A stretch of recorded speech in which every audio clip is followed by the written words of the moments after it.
Hi everybody, welcome back to my channel. This is Stitched Up and my name's Rachel. So today is going to be my Q&A video and it's quite late at night, so I'm really sorry about the light, but yeah, it's not the best light to film in, but I wanted to get this done and announce the winner of my 2,000 subscriber giveaway. So that's going to be happening tonight. So I've had an overwhelming response to this giveaway and to the questions to my Q&A, and I'm going to film this all in one take, so that's going to be a bit keep fingers crossed that everything's going to be all right. But yeah, I've had over 200 comments on my video, so I don't know how long this is going to take, but if I see that it's actually cracking on a little bit, I might actually film this in two parts.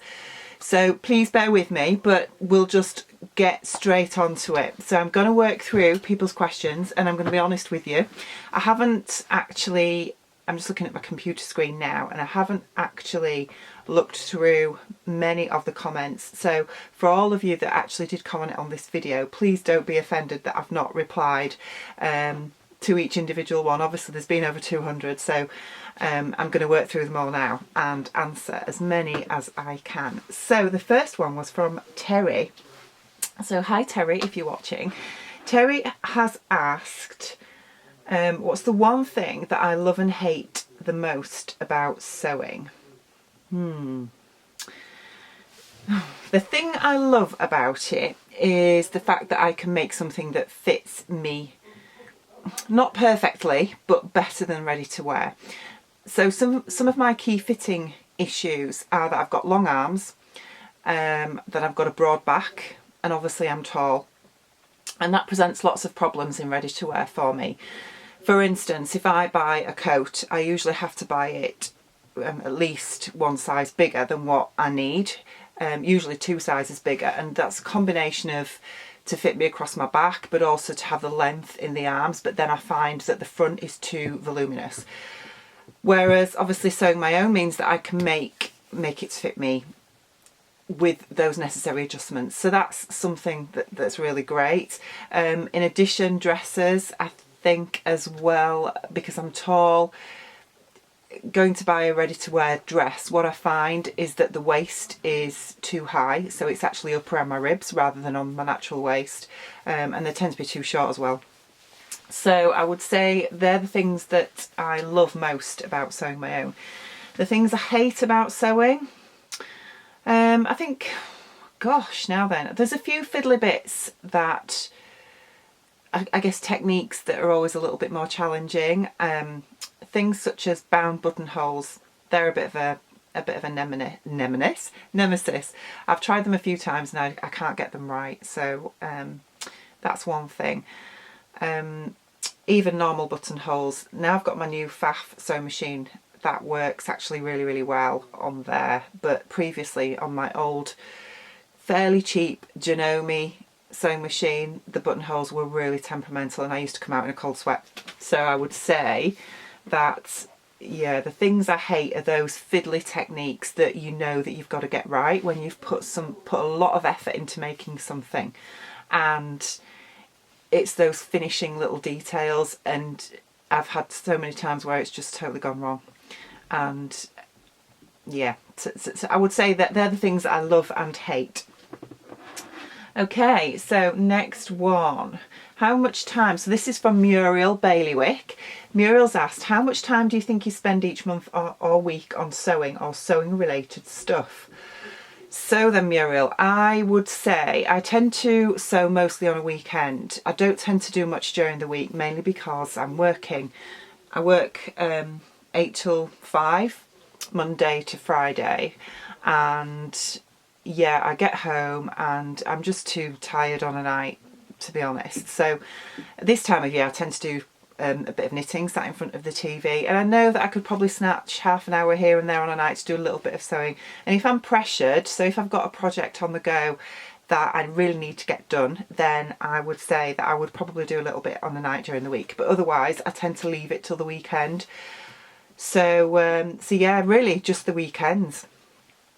So I think for the rest of the time on actually sewing related stuff, I do spend a fair bit of time on an evening surfing the internet, looking at fabric and fabric shops, etc. And yeah, so I probably spend I wouldn't like to count it up actually, I think that would probably work out at a lot of hours. Okay, so Claire has asked, what was the first clothing item you ever sewed? This would be the Cocoa by Tilly and the Buttons. For myself, I'd sewn a couple of other bits and pieces for my children before that, very, very poorly, for fancy dress, that kind of thing at school. But for myself, it was the Cocoa by Tilly and the Buttons, and I made it with no alterations whatsoever. So it came out very, very short and not really very wearable, to be honest. And I'd used a striped fabric, a navy and white striped viscose jersey, and sewed the Cocoa with the funnel neck out of that. So obviously the neck just flopped, but it still looked okay. But I got my stripes matching perfectly. I don't know how I managed that. But I still love that dress actually. I don't wear it now, but it came out really well and I was really proud of it. So yeah, loved that dress. Next one is Gaynor Turnus. Gaynor's asked, how do you find time to sew all these lovely things and work? Also, would you ever consider giving up your nursing career to be a full-time sewist? Now then, I guess, yeah, as I say, during the week I don't tend to spend much time sewing, but weekends, I've got a very, very understanding husband. My husband's fantastic and he tends to do all the cooking in the house because I'm not a very good cook. And yeah, so he will cook the meals and let me just go and have some sewing time. So, you know, I'm really, really lucky and very, very grateful for that. Would I ever consider giving up my nursing career to be a full-time sewist? I don't think I would want to be a full-time sewist because I really enjoy it as a hobby.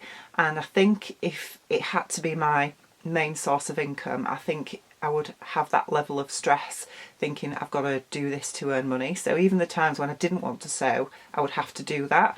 And I'm not sure that I would want to do that. So yeah, I couldn't see me doing it full time in that way. I'd love to own my own fabric store. I think it would be fabulous just wrapping myself in fabric all day and cutting fabric for people. I think that would be great. Would I give up my nursing career for it? Probably. I've been nursing over 20 years now, and I'm sure there's plenty of you out there that either are nurses or work in healthcare, and it is stressful, it's tiring. I've got a back injury from years of nursing, and yeah, I would give that up. I think I've given a lot of service to the UK healthcare sector over the years, so if I could afford to do it, I would. Okay, so Erica Davis has asked me, how did you first discover your me-made style? Now then, I to be honest with you, I don't think I have a particular style. You may disagree, you may think that you can sort of pin down a particular style for me, but I wouldn't say that I have a particular sort of look that I go for. I'm very fickle and in lots of things, and I will change what I wear or what I look or how I look or the kinds of things I sew or what I want to go for. I don't go for, say, a particular colour, or I'm not an all prints girl, I'm not an all plains girl.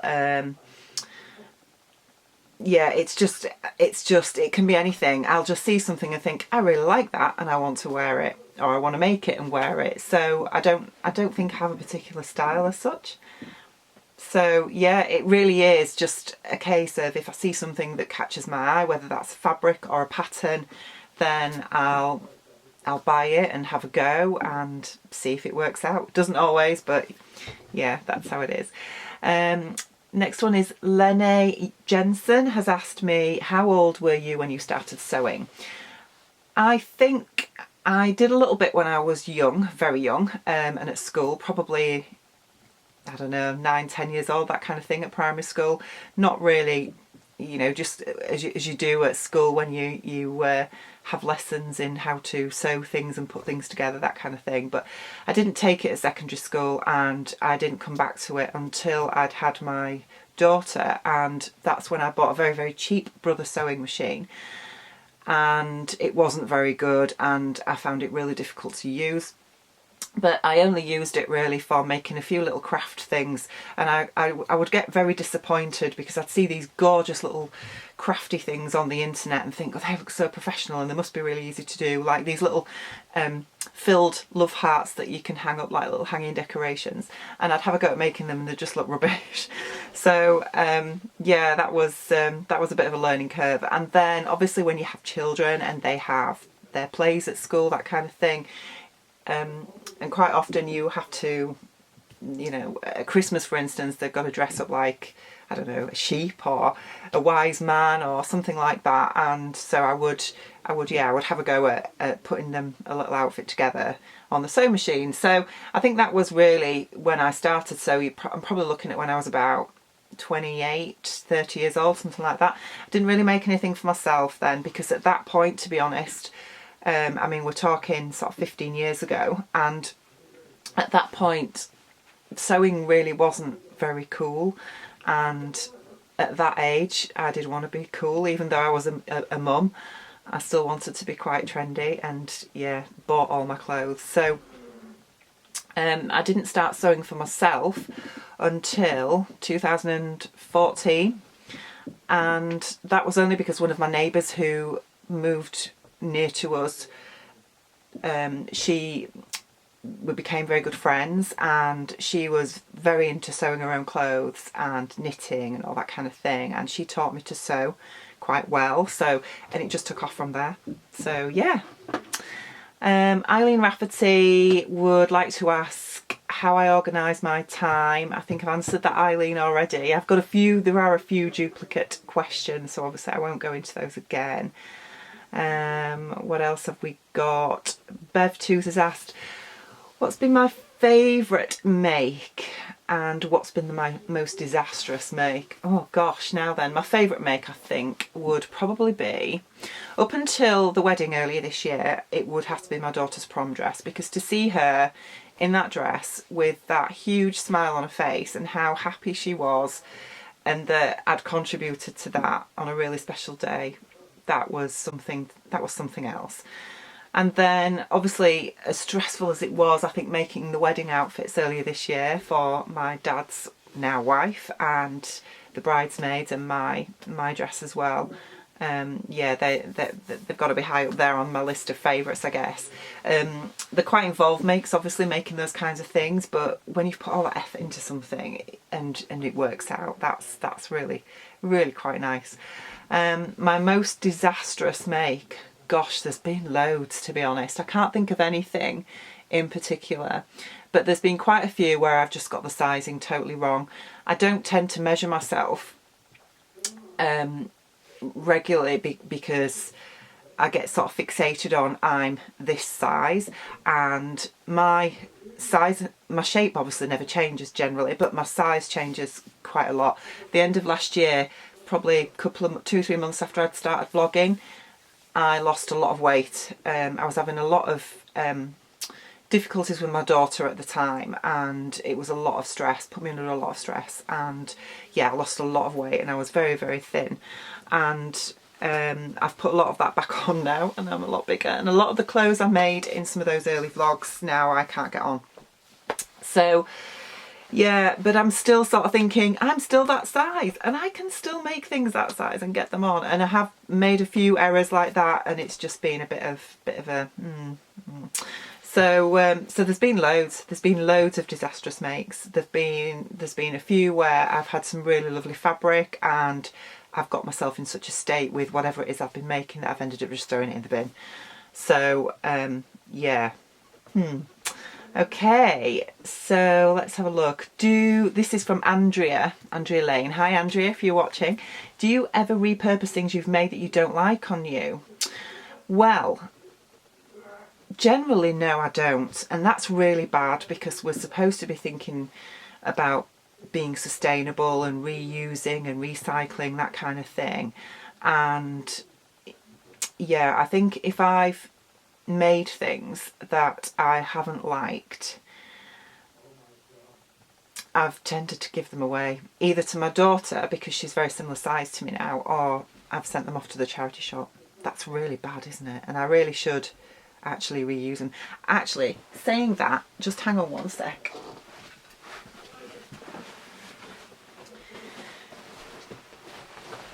I'm back. Now, this is one of my early makes, and this is a dress that I made. It is the, gosh, what's it called now? It's a simple sew pattern. If I can find it or remember it, I'll put it here. Ruby dress, that's it. The simple sew, I think it's a simple sew, ruby dress. So it's basically a fitted bodice with, has it got darts in? Yeah, it's got bust and waist darts in, and then it's got a flared skirt on the bottom, and it's got a V back, and my zip, my invisible zip that's really not invisible.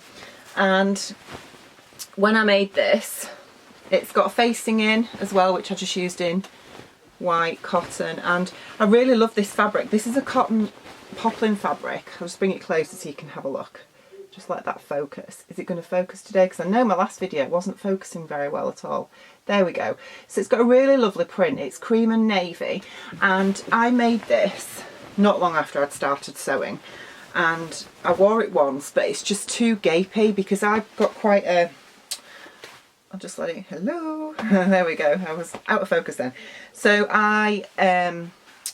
yeah, it really gapes on my, I've got quite a hollow chest, and it's just too wide on the neckline. So I wore this once and I haven't worn it since, but it is actually on my repurposing pile rather than me sending this to the charity shop, because the skirt's so big. I don't know if you can see, but it's got loads of skirt with it. There's loads of fabric left in this, so I'm going to reuse this. And what I was thinking actually was, because obviously this is a summer print, so I was thinking of reusing the fabric and making some shorts for next summer.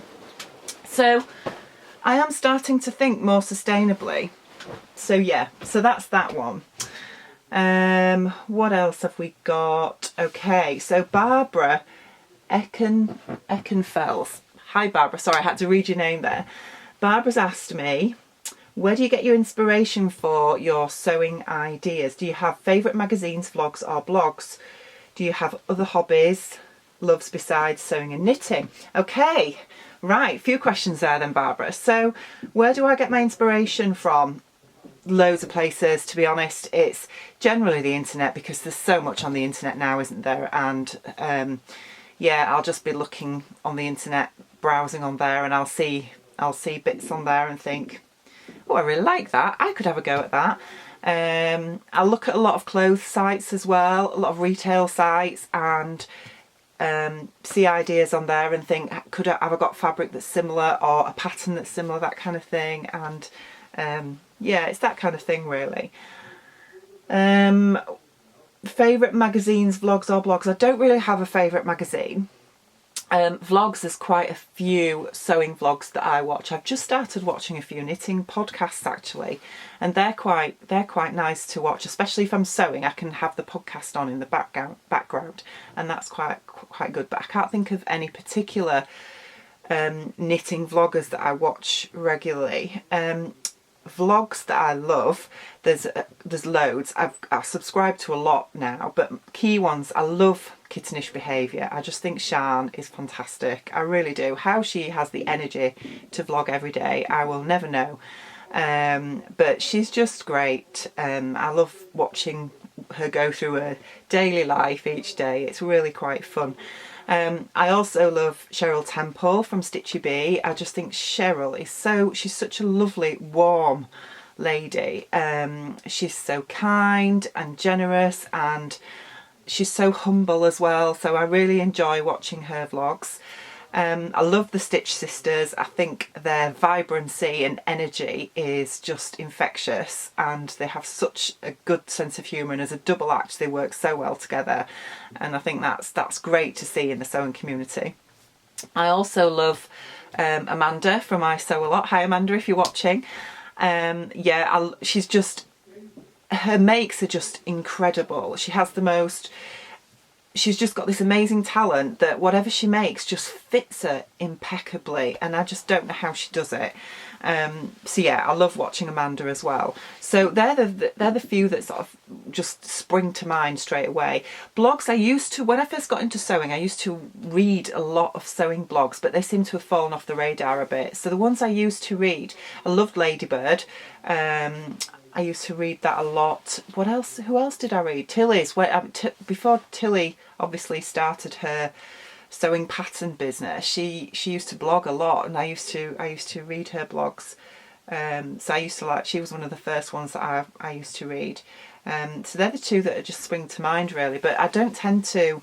Oh, there was one called. Oh yeah, there was another one. Winnie from Scruffy Badger. I mean, she's disbanded her blog now, but she was just hilarious. I used to love reading her blogs. But yeah, I tend to watch more vlogs now than actual reading of blogs. So yeah, so that's that one. Oh, other hobbies. Yes, I love running. That's one of the other hobbies that it's a big thing of mine. And I started running when my daughter was very small, mainly to lose weight, the baby weight when you've just had a baby.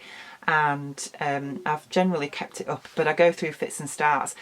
At the minute, I'm not running because I've strained my Achilles tendon on my left leg, and I'm really gutted because it means obviously I can't run. And it's been like it for a good 3 weeks now, and I've tried running on it, and I'm just limping. So I'm not running at the minute. I'm trying to rest that. But it's frustrating because I want to lose some weight that I've put on, and with me, eating well, I'm not going to say dieting, but eating well, healthily, and running go hand in hand, and I can't do one without the other. That's just the way I am. So I'm a bit stuck at the minute. So yeah, they are my main hobbies. I also love hiking and being in the mountains. Me and my husband do tend to do a lot of that. We did with the children when they were younger, but obviously the children are now teenagers and want to do their own thing. So but yeah, we love going to the Lake District, up to Scotland, into the Highlands, and also we've just been to Wales last weekend, as you know. We've been to the Alps as well, and I just love it. It's just the most amazing feeling and it just really helps with my mental health. So yeah, that's it really. I've just noticed we're about 20 minutes in, so at this point I think what we'll do is we will draw the winner of my giveaway. So I'm just going to turn the camera around so I can do that in front of you so you can see who the winner is going to be. Okay, so I've had 214 comments on the vlog, so thank you everybody that commented and has entered the giveaway, and I'm going to run this now so we will see who it is, and it's 153. So what I'm going to do is I'm going to go back and see who number 153 is, so bear with me. Okay, so the winner is Martina Martin. Martina, you were number 153. So well done to you. Thank you to everybody that entered. Martina, if you want to just send me a message, you can just send me a message through my channel and let me know your name and address, and I will get that bundle from Minerva Crafts of £25 worth of fabric out to you ASAP. So well done, Martina, and thank you to everybody that entered. Yeah, Martina, if you get in touch with me and I will get that prize out to you ASAP. So I'm just going to answer a few more questions because obviously I don't want this video going on for like hours, but what I'll probably do is another Q&A later on in a couple of months' time and answer some more questions for you. So there's another couple of questions here. There is one from, let's have a look.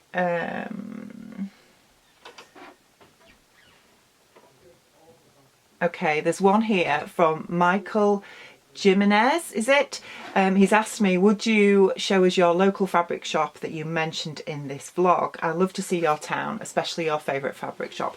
Where I live is actually a really tiny village, and the fabric shop that I go to, Walton's, is probably about 20 miles away. That is my nearest fabric shop. But yeah, next time I go, I will do a little film if you're interested, and you can have a little look because it's really good.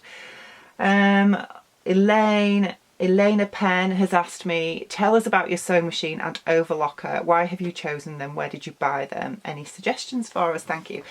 So I've got a Pfaff Creative 4.5 sewing machine, and I bought this at the end of last year, upgraded from my old Janome, and it was a very expensive machine. I was very, very lucky that my dad gave me some money towards it, because he'd asked me if I would help create the wedding outfits for his bride, and so as part of that he said, you know, I'll get you a new sewing machine.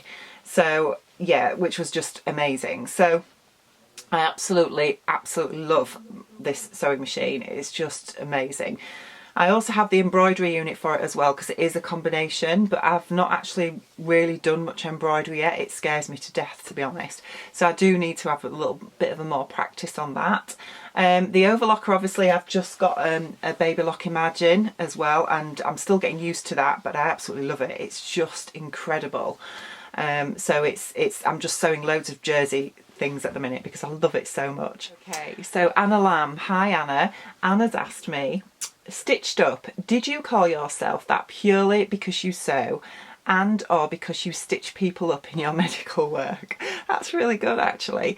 Okay, so how did I name my channel? Right, well, the job I do at the minute, for the last 3 years, I've actually been working in a prison. So yeah, so I am about to leave. As I say, I've been there 3 years. The rest of that time I was always hospital based, and I'd always wanted to work in a prison, and it's been very interesting, very challenging.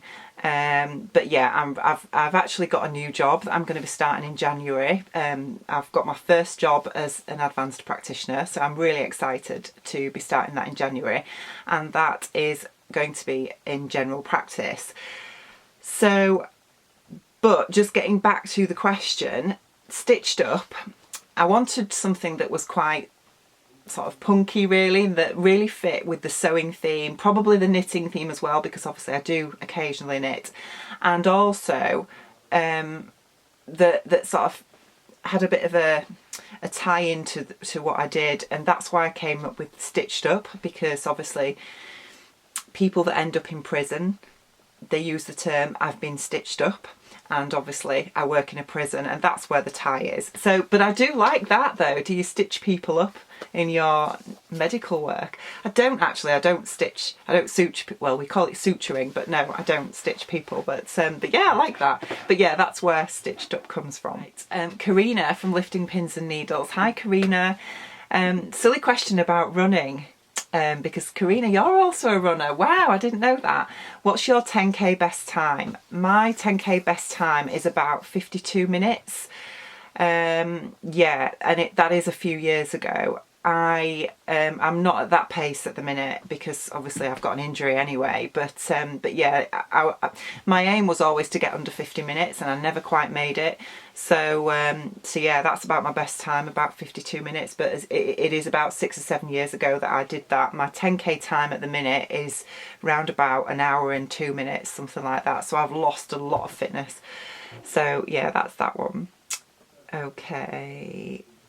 Hayley Stotts has asked, what is your all-time favourite fabric type to sew and wear? Now, obviously, when I was a beginner, like all beginners, I loved sewing just the fabulous, crazy novelty prints, etc. out of cotton because they're easy. But I soon got past that and didn't want to go out wearing a donut dress or whatever anymore. So I discovered all the other fabrics, as you do, and I would say my favourite fabric to sew and wear, I love the drapey fabrics, I love viscose, and I love crepes as well. I just think they just feel so nice to wear, but they're not the easiest of fabrics to sew, especially the viscoses. You know, dependent on the quality of them and the weight of them, they can be quite tricky. So that's where the spray starch comes in, which is really, really helpful. So but yeah, I do really like viscose and crepe. Okay, let's have a look. Anything else? Rhonda Rich has asked, what helped you become a better sewer, seamstress? Are there any items you have found, videos, easy patterns, etc.? Well, Rhonda, there are actually a number of little gadgets and bits and pieces that I've found along my sewing journey that make life as a sewist, I like the word sewist, easier, shall we say. And some of those are things that, you know, you can purchase that are quite expensive, but there's also other things that you can find in your own home as well, which, you know, just your normal household bits and pieces that you can use in sewing that really help. So what I might do actually is I might do another vlog on that and just talk you through some of the sewing gadgets that I've got that I think really help me. So I'll leave that question for that. Right, Zamzama has asked me, now that you've got your fabulous new overlocker, which sewing machine would you buy if money was no object? Wow, now then. I don't know really, because it's not, I've got my new faff and I love it, and to be honest I can't see that I would ever need anything any different to that. But I suppose I love the Benina machines, and I just think they're just so amazing. So I would probably say the top of the range Benina or the top of the range faff. I think there is is it the Creative Icon, which is about £10,000 or something. I mean, that's an enormous amount of money to spend on a sewing machine, isn't it? And I don't think I'd ever want to use it, but yeah, probably that, I would say. Happy Shopper has asked me, Rachel, when you are sewing, do you have the TV on? No, I don't, because my sewing room now is upstairs in a bedroom, it used to be my son's bedroom, but he's now moved into what was my daughter's room when she moved out last year. So I now have his old bedroom as my sewing room, and I don't have a TV in there. So I've got my computer in there, so as I say, I'll tend to put podcasts on or watch some vlogs while I'm sewing. So that's what I tend to do. I don't tend to put the TV on. And this is from Barbara Lies. Hi Barbara. Barbara says, I'm an RN in the US. Tell me what it's like to be a nurse in the UK. So as I mentioned, I work in a prison at the minute and I'm the clinical manager there. So obviously I'm not going to compare nursing in general to working in the prison, because it's quite a unique environment. But nursing generally in the UK is very, I can only speak for myself and probably a lot of people that I've worked with. I've been a nurse, I qualified in 1996, and I would say that it's really tough. It's really tough being a nurse. You know, you work long hours without a break, without chance to sit down, without chance to get a drink, without chance to get something to eat, and you end up grabbing chocolates and rubbish just to get you through the day. It's very tiring, it's very challenging, and you end up doing extra shifts because you're always short-staffed. You give up so much of your life. The amount of Christmases that I've worked where I've not seen my children or my husband, and you don't always don't get me wrong, most patients are extremely grateful, and it's very rewarding in that respect, knowing that you've made a difference to somebody's life. But you know, I think in the UK, I do think there's lots and lots of challenges now. When I trained to be a nurse, I did get paid a wage. Now student nurses obviously have to go to university in the UK, and they don't even get a bursary. They actually, you know, they have to take out student loans. I just don't understand why anybody would do it anymore. I just think, you know, it's a really tough job, and I think there are so many university courses that people can do that would go on to lead them to a much better career in many respects, not just in pay but also in quality of life. I think your quality of life as a nurse in the UK now is not that great. So yeah, so that's really what I feel about it. I don't know what being a nurse in the US is like. Obviously I've never worked there, so I'd be interested to know, Barbara, so let me know.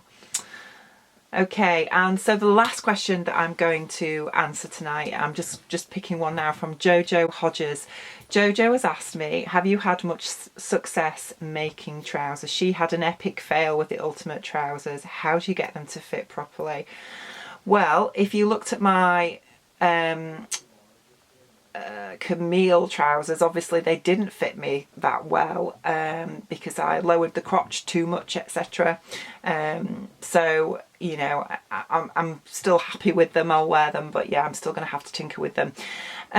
Trousers, it's been very hit and miss, I will be honest with you. I'm pear-shaped, as you know, and trying to fit my curvy bottom half is challenging, definitely.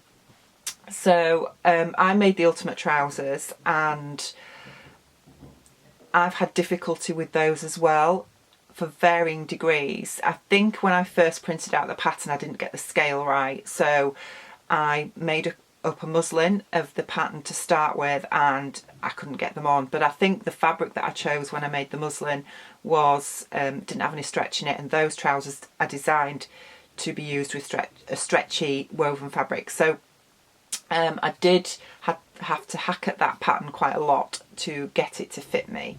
And I did make another couple of pairs that were fairly successful, but still not perfect. What I've tended to find now, if I'm honest, is that the wider legged trousers are easier to fit. And also they're quite fashionable to be wearing at the minute anyway, so I think if you go for something that's more of a wide leg style, I think you'll find it easy to fit you. Another good tip that I found from, and this was from Shan from Kittenish Behaviour, was to measure your crotch curve. So for that you just need to use a tape measure, and dependent on where your waistband is going to finish on your body, if you start your tape measure at that point, then take it sort of between your legs and up the back to where the waistband's going to finish, then you've got your full crotch depth, crotch curve length there.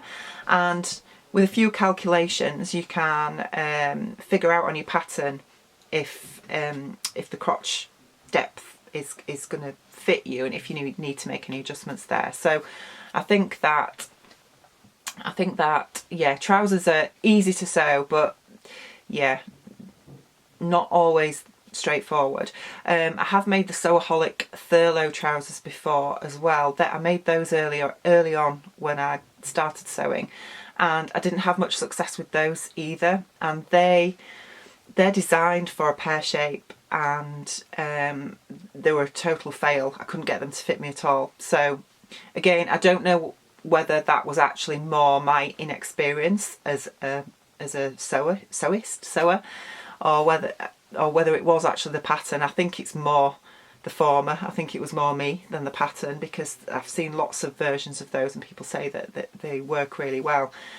One of the key things I have difficulty with trousers is, especially if they're the more fitted variety, if I go out and buy a ready-to-wear pair of trousers, I find that the waist just gapes a lot, because I have to get them bigger to fit my hips and my thighs, and then the waistband's too big because my waist is a lot smaller. So that is one of the beauty of making your own. Obviously you can adjust for that. So but yeah, trousers are not easy to fit, but if you go for the wide leg style and start with that, I think you'll have more success. So I hope that answers your question. So anyway, guys, that's it from me today. That's my mammoth Q&A. Again, I just want to thank everybody for posting your questions in the comments to my subscriber vlog, and I'm sorry if I've not had the opportunity to answer all your questions. I will go through and read them all, and as I say, I'll probably make a note of the ones that I've not answered and do another Q&A video in a few months' time to go through those. But I do appreciate everybody answering them, and congratulations to Martina. I hope you'll enjoy your prize. So as I mentioned earlier, just get in touch with me and I will get that prize out to you. So I hope you have a really, really good week, and I will hopefully be back in touch with you all really, really soon. Bye bye.